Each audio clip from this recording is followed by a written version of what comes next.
My life as a Teenage Von Neuman device. Chapter 14. Just sighed and threw another swig of her drink.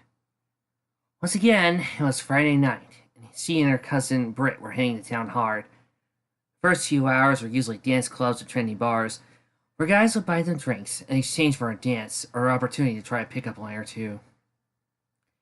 Now this evening has reached the inevitable conclusion where so many had before it.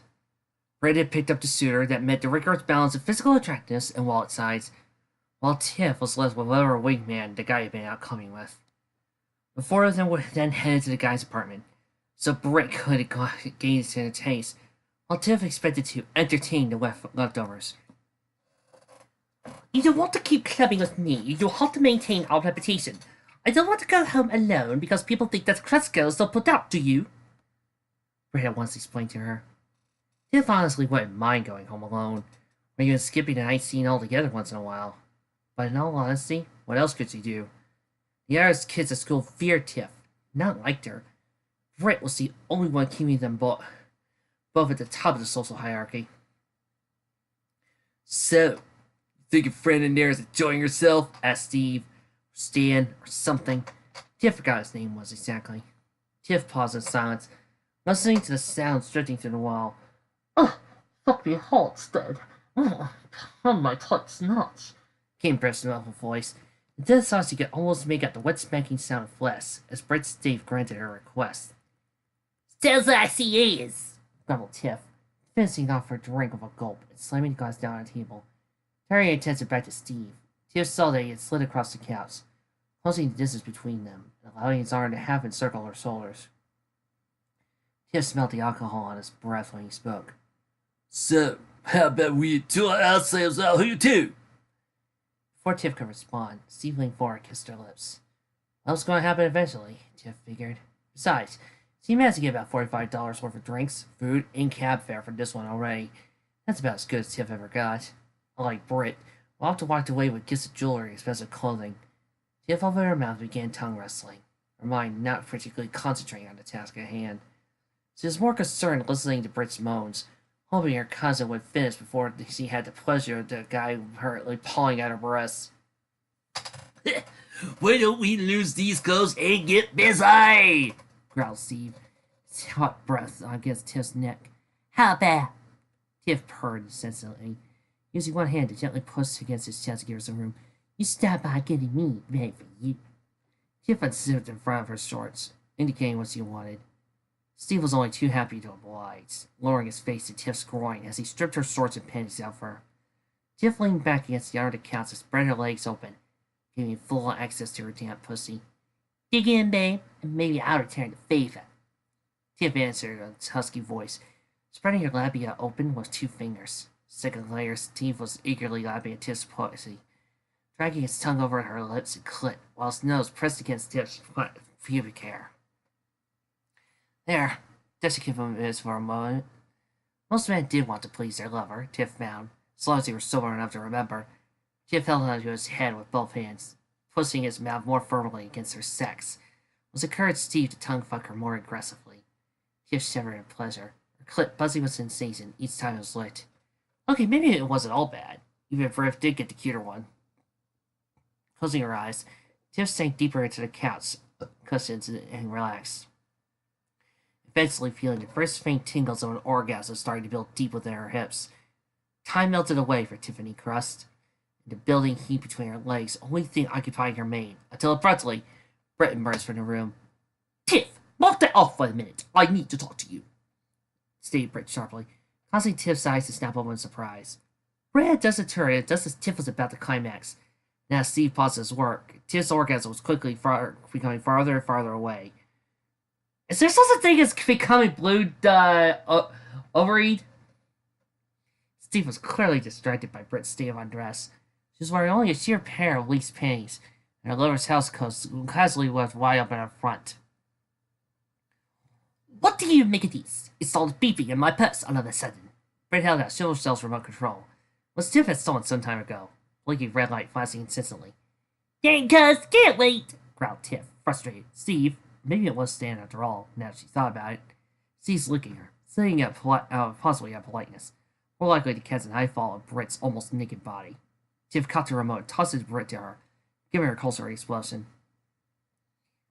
I have been waiting, Tiff. I've been watching you for a full 10 minutes, but Kyle's fallen asleep, and I was only so long I could watch you being out before I get bored. Britt sat down on the couch, weighing herself between Steve and Tiff. You were watching me? Asked Tiff, suddenly uncomfortable, closing her legs and sitting up. Putting that disturbing thought aside for a moment, Tiff followed the remote. As soon as she figured it out, the sooner she could stay out of privacy and get off. Stephanie, we're not going to have sex? Asked Steve. Thoroughly confused by the situation, Britt slipped one leg over his, sensually struck a hand across the seat, purring. Oh, I think I can accommodate you while Tiff is occupied. Into his ear, boldly Britt reached to Steve's fly and fisted out his hardened cock, strangling his leg quite a few times while she licked her lips, stared into his eyes. Britt rose up from her seat, saying, Let's go into the bedroom. Your friend Kyle's out cold, so he won't notice. I don't want to get this dick inside of me right now. Before leaning the lust-struck man by the cock. The door closed behind him, and Tiff let out a string of curses, left out to dry, literally, once again. Just then, Britt poked her head out from the bedroom. Will you figure out what's up with that remote? Come tell me right away. There's something new I need to know about XG9. I want to find out as soon as possible. And don't mind if you hear me screaming in there. I'm probably just faking it anyway. Probably. Tiff frowned. How come I have to do this? I was just about to clear my jeans when you interrupted. Besides, you already had Kyle, the killer one. Britt scoffed decisively, replying, Then all of us has to keep the boy entertained while we self-dismissed it right. And you know I'm not good with electronics. Britt ducked back to the bedroom before slamming the door shut behind her. What makes you think I am? Sighed Tiff, not knowing Britt even heard her. Frustrated and not seeing any alternative, Tiff spread her thighs open and began stroking her clit with the fingers of her left hand. She half-heartedly masturbated to relieve the pressure the oral sex had built up. Tiff filled the remote, in no hurry to find the answer. 20 minutes later, Britt was just finishing up her second light of the night. Stan, he had corrected Britt when she started screaming Steve during sex, was stretched out on the bed fully relaxed, and nearby Kyle was passed out on the floor from alcohol and sexually exhausted, sleeping soundly. Britt hunched over, flexing her vaginal muscles to push the deposit of sperm in her cunt out into a wad of tissues in her hand. She was on the pill, of course, as Britt would be damned if she allowed a condom to get between her and the pleasure she craved. Britt finished dabbing the last of it up when Tiff opened the door, fully dressed and cautiously entered, trying to avert her eyes from Britt's naked body. It's okay to look, cousin, Britt said confidently, standing with a hand on her hip and sizable chest pushed forward. I know I have a nuts dicer body than you. Some people think that's already natural. You don't have to feel the same with them. Tiff just glowered, shoving her at Britt. The blinking was the power remote being turned back on. Started up, a silver shell came back into its reins. There's something else, too. Tiff reached forward and flipped a small switch on the side of the remote. Instantly, the remote turned into some transmission, voicing uses from the back of a radio. It's transmitting everything he hears through the remote. Britt grinned. So we got spy on them. Excellent. Tiffany, why is the remote sticky? Britt thought she saw Tiff blushing as she answered. I also found out. It has a vibrator function, too. Any of you girls care to respond to the comments about how uncomfortable it is to have a remote square-shaped in your vag? Please do so, because I'm right now trying to think that it's not very comfortable. Mrs. Wakeman hummed pleasantly to herself, smiling at the day's pleasant fall weather, as she fixed her breakfast on the kitchen counter. The weather was remaining unreasonably warm for this far in October. Nora held out hope it would remain warm all the way to Halloween, which was coming up next week. Pouring a cup of coffee for herself and heading into the kitchen table, she broke from hemming into a full song and said, Bud, Leroy Brown, Bud is smart and the world I'm down. Nora was halfway through her meal when it occurred to her to rouse her lazy daughter from bed. Ever since she had returned from her latest adventure in space several days ago, Jenny had been sleeping in and generally moping around the house when she was awake. Just as she was about to get up and walk to the intercom, Jenny's clanking footsteps coming down the staircase let her know that old Lazy Bolts had saved her the effort. When Jenny rounded a corner and slumped her way to the breakfast table, however, Nora's humor was quickly replaced with motherly concern. XJ9, are you alright? You look as though you haven't slept at all. Have you been having some nice parties again? Inquired Mrs. Wakeman with a stern eye. Nora was referring to the last time she had seen Jane just went bad. Jane had converted their backyard tool shed into a popular hangout. Breakfast was not lost on Jenny. She did not look much like she had after several days of straight partying. Her eyelids drooped onto her off-color eyes. Her hair was hanging at odd angles, and her clothing wasn't correctly attached, leaving her generally in a disheveled state. Jenny slumped forward on the table, her head resting her hand. I'm fine, Mom. I didn't recharge fully last night. Must have woke up a few times from dreams or something. Jenny was lying somewhat. She'd really been kept up by unpleasant dreams and worried thoughts, but that wasn't telling the whole story. The truth was her stress was a result of finding out where the missing 15 of her power supply had been going. Jenny tentatively placed a hand on her abdomen, momentarily lost in thought. Mrs. Wakeman wasn't completely convinced, but trusted her daughter to let it be for now. Well, a proper breakfast is to start the day will fix that problem, she beamed, rushing to the fridge where she kept various fuel cells provided for Jenny's consumption. Frying together a healthy mixture of carbon fuels and a small drizzle of liquefied rubble isotopes for flavor, Nora presented a complete breakfast to Jenny's approval. To her mother's disappointment, Jenny pushed the plate away hastily, wrinkling her nose with a frown. Sorry, Mom. I don't have much of an appetite today. How can you not, XJ9? You've barely been touching any of your meals recently. You haven't picked up one of those ridiculous fat diets for the girls at school, have you? Jenny didn't reply, merely shaking her head and looking at the plate with visible distaste. Never one to give up easily, Nora plumbed the desk of the freezer, pulling something small and glowing from the back. Look what I got, honey! She held the beaker aloft, displaying the black liquid contained and an X label on the side. Nora proceeded to pour the contents of the beaker over the fuel Jenny previously turned down, coating it with thick, syrupy chemical. I've been saving this box of Utonian's finest for your birthday, but I know a good cause when I see one. Clever! Clever! Bring in Powerpuff Girls, why don't ya? Nora eagerly looked at the plate and held an instance from Jenny's face, hoping to entice her. As soon as the overly sweet scent of the mixture fled Jenny's senses, she cut her hands over her mouth and fought the urge to reds. Come on now, XJ9, it's your favorite! Urged Nora. Her hopes were crushed as Jenny bolted from her chair, inadvertently knocking the plate into the floor in the process, and dashed to the nearby kitchen sink. Warning! Emergency purge of undigested fuel in progress. Contents of stomach will be tested in 3, 2, 1. Came a mechanical voice from Jenny's midsection, nearly followed by the sounds of last night's dinner being vomited up into the sink. Mrs. Wakeman attempted to comfort Jenny as she continued to be violently ill, and cleaned up the uneaten breakfast from the floor and to gather Jenny's bearings. Finally, Jenny wiped her mouth and left the sink, her mother leading her to the comfort of the living room couch. A few minutes of motherly fussing later, Jenny was bundled in soft blankets and had flowers protruding from her mouth.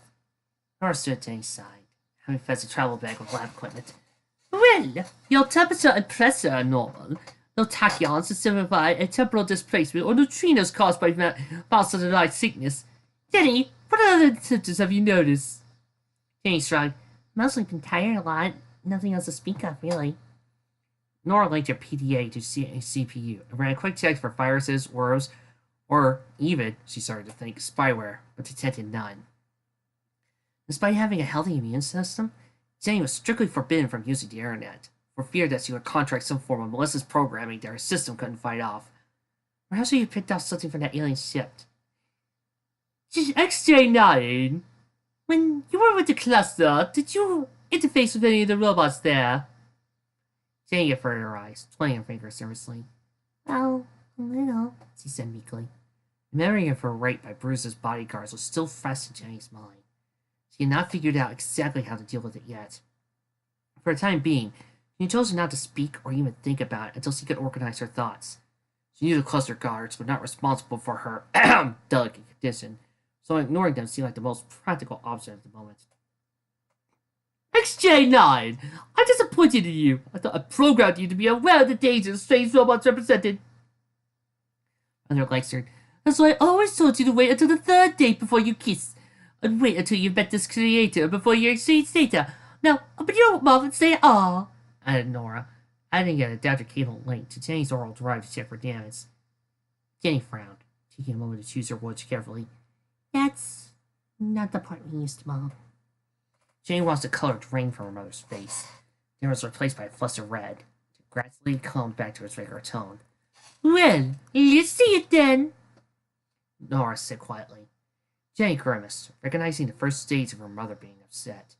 First, she would try to maintain a scientific detachment, then scold Jenny in an increasingly parental manner. Then it ended with a shouting match when Jenny stormed out to her room and Nora retreated to her lab. As pleasant as all that would be, at least when it was over, Jenny would have someone to talk to about all this and what to do next. Jenny did as she was asked, removing the blanket and hiking her skirt up, then removing her thong and spreading her legs to allow her mother access. Saying nothing, Mrs. Wakeman located a small data port hidden between the lips of Jenny's sex, and slightly behind the entrance of her vagina. Plugging in the cable, Nora performed a full diagnosis with her PDA, packed up her equipment, and pulled the blanket over Jenny's legs. Well, young lady, I have good news and bad news for you, announced Mrs. Wakeman. Jenny sat still, afraid to say anything. The good news is you didn't pick up any viruses or any other alien contamination I can detect. The symptoms you're experiencing are all perfectly natural for your body at this stage. She took a breath, looking at her feet, and continued. The bad news is you're pregnant. Your body has been diverting power to the construction systems that are building XJ1's superstructure and endoskeleton. And nanites are hard at work forming the rudimentary brain. Your tolerance levels for field contaminants have been temporarily lowered during this delicate stage of construction. So the radiation-rich preference I developed for you is what set off the automatic system purge. None of this was really news to Jenny. She discovered a pregnancy days ago while trying to track down an unexplained drain on her energy reserves. She hadn't expected the morning sickness, though. So it was at least nice to have that explained to her. Jenny had known, but hadn't quite known to tell anyone about it yet. Even her mother.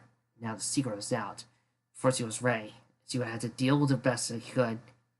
Jenny! How could you let this happen? Nora cried, hiding her face in her hands and slipping her finger on her eyeglasses to wipe away the tears that were starting to burst forth. I knew I should have told you about your reproductive capabilities. You're only a teenager. You're not even ready to have a baby yet. You're probably equipped for it. But I trusted you. I thought you had matured enough to handle responsibility. Jenny put an arm around her mother, trying to comfort her while fully understanding the problem. She expected to be yelled at, ground at, or even removed from school. That she could handle, but this? Her mother was crying, and it was her fault. Jenny felt terrible. Her inside friends were fighting shame and guilt. Come on, Mom. I didn't think it was that bad. And you always told me someday I would find a perfect boy to fall in love with. Everything would happen naturally after that. So it could be so bad. Nora hugged her nose in a handkerchief, overcome with emotion. Excuse me, but I'm thrilled about your father for some cluster funky. She sobbed. Suppose this makes Texas and I in-laws now. Jenny wanted to laugh at the notion, remembering how close she had come to marrying Brutus. Yeah, right, Mom. You don't have to worry about that. I wouldn't have a cluster baby if you paid me. Or, she thought to herself, being a royalty. Mrs. Lakeman cried slowed. Someone said, then who's the father? Your robot from Earth that was in space with you was Megatron! Oh, yes. Jane cracked a smile, dawning on her face. Mm-hmm. Jane said, the father is Sheldon, or Shell, depending on how you look at it. Nora dried her eyes, then put her anger aside. Well, that does make me feel a little better. But it's still a very serious issue, XJ9. Does Sheldon know? Jenny shook her head. I wasn't sure how to tell him. Not to mention Brad. How am I going to tell him? It's going to be hard enough breaking him up with before, but now it's going to know because I cheated on him. It'd be very difficult for you both, advised Mrs. Wakeman. But it's something you have to face, and soon, too. You won't be able to keep a pregnancy a secret when your belly starts to expand. Jane thoughtfully patted her belly, thinking about the young robot being built within. Do I know? You think I'm too young to handle this responsibility. Maybe I am. Will you just fix it? Open me up and take the baby out before I can finish growing? Just turn it off? No! We're not touching upon those issues in this story. No! Not in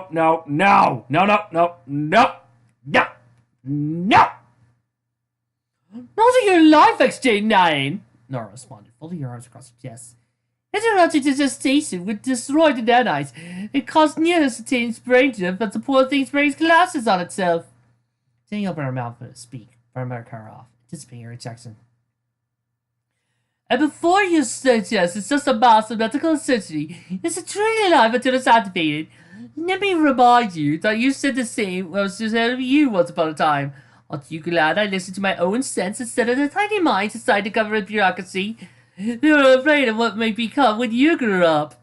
No! No! Stop! Stop! Time out! Nope! Not doing it! Nope! But we couldn't process the pause for a little while. At least long enough for me to explain how to explain to Brad, please, Jenny. Or even how to leave it until my relationship with Brad ends in a more normal way. I could date Sheldon and start it up again so I only got pregnant then. Mother here shook her head with a firm no. I'm afraid there are other things to consider as well. For example, Jenny took a handheld electronic screwdriver from her bag of equipment and pressed Jenny's rig such a weapon, attempting to unscrew Jenny's belly bolts. As soon as the tool touched Jenny's synthetic skin, Jenny's hand lashed out, knocking the screwdriver for Nora's gas. Oh my! Gasped Jenny, pranced at her own accents. Nora fetched the screwdriver, put it back in her bag, saying, That's quite alright, XJ9. Just your internal programming is settling itself. That's just Mike. You can't fight your hard drive protective to protect your offspring. Thank goodness I had been holding a cutting tool. It probably would have broken my arm. Jenny sighed and slumped back against the couch, resting her hands on the abdomen, peering at it. You might be able to see the ongoing construction of her child if she looked hard enough. I'm sorry I didn't tell you earlier, Mom. I was really scared about this. I keep wondering if I made a huge mistake. Sheldon really is my true love, and well, there are a lot of ifs. Nora smiled at her daughter eagerly. There'll be many times in your life when you find yourself at a crossroads like this. It's never easy, but it does help when you have family and friends there to support you. Don't worry yourself to death over pregnancy. Motherhood is a rich and rewarding experience as it all, and I'll be there every step of the way to handle any complications. This is the first time reproductive fertility has been used, remember? Nora patted Jenny's belly. Her earlier sadness completely replaced by stark giddiness. I must confess, there's so much jealousy persistent next J9. I built him manually, so I never had the same mother-daughter experience you would have with next J1. This is a very exciting time for you, with lots of us supposed to do. You saw informing Jenny that he's going to be a father soon. I'll check on you to make sure you told him before the end of the weekend. Check up on me? You mean you won't be there? Asked Jenny, surprised. Nora picked herself off the couch entry. No, I must be busy. Thanks to the news, I just have my entire schedule rearranged to help prepare you for next J1. I've been up to my eyeballs in schematics for days now. Oh, that's tried out to her loud, filled with a newfound experience to create. Flipping from channel to channel, Tiff Cross was growing increasingly bored. Not much was on tonight, or at least nothing he hadn't already watched before. Tiff tuned in as the professional of wrestling sat back to watch. He didn't normally follow the sport, but muscular slaying men was muscular slaying men. Unless there was plenty of gratuitous violence involved. At least that could keep her retained since he went to bed. Tiffany, turn that down! I am trying to hear what Sarah is saying, barked Britt, stretched out on her bed. Britt and Tiff shared a bedroom, and ever since Tiff had come to live with Britt's family when she was little, Britt's family easily had the money to give them their own room. The two cousins have always been especially close, closer than most sisters. Neither had a problem with changing in front of the other, and they shared everything. Recently, both girls were dressed in pajamas, prepared for bed, passing in time until they decided to get to sleep. He was quiet in a beanbag chair watching television, while Britt was intent on listening to radio function of Silver Cell's remote control. Are you still screwing around with that thing?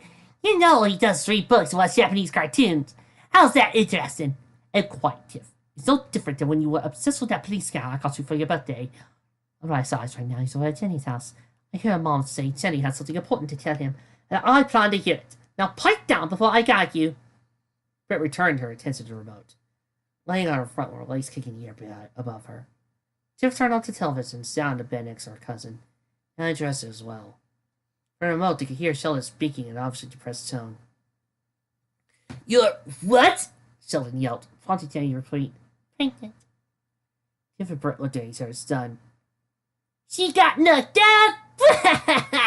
Cackled Tiff. Avoiding pregnancy was like the cardinal rule of swimming, guys. Perhaps Jenny hadn't learned all that much since he teased her back in September. Oh man, Sheldon wheezed, catching his breath. Cousins could hear the creak of the bed as he sat down, pursuing this to Jenny. You mad? Asked Jenny, worried. No, I'm not mad, Jenny. I'm not really anything yet. Just trying to process the information. Still, anything. I'm happy. I mean, this is something I always dreamed about doing with you. Just a lot sooner than I thought, you know? Fred snickered. You dreamed of having a robot baby. I think that's even more pathetic than spending your whole life checking out the comic books. I know what you mean, said Jenny sympathetically. She was the perfect possessor to relate. I want you to know, I really meant what I said when we slept together. I really do love you. I think you'll make a great father. Sheldon grunted a little and nodded. Most likely still deep in thought. Her boss, he spoke up again. We should be able to finish up the school year. 9 months later will be during the summer, right? Actually, Mom said it'll take closer to 2 months. I'm supposed to give birth a few days before Christmas. The Earth is probably a lot more efficient than humans. I'm not allowed to find crime in the meantime. So Silver Cell's gonna have to pick up the slack, okay? And after it's born, Mom's pulling me out of school. She says I can come back when it grows to the next J3, so I don't think I'll miss more than a semester. Just on a bed, Whoopi hollering approval. Oh yeah, go Tiff, it's your birthday, now for real, just for play. Brett wasn't nearly as loud about it. She was quite pleased. Her lips curled into a smile. Inside her mind, the wheels began turning as an idea occurred to her. There was no way she could resist an opportunity as big as this. It was time to call in every favor that was owed to her, use every ace in the hole she had in reserve. When the moment was perfect, she would drive Jenny from school forever. That moment would be coming very, very soon.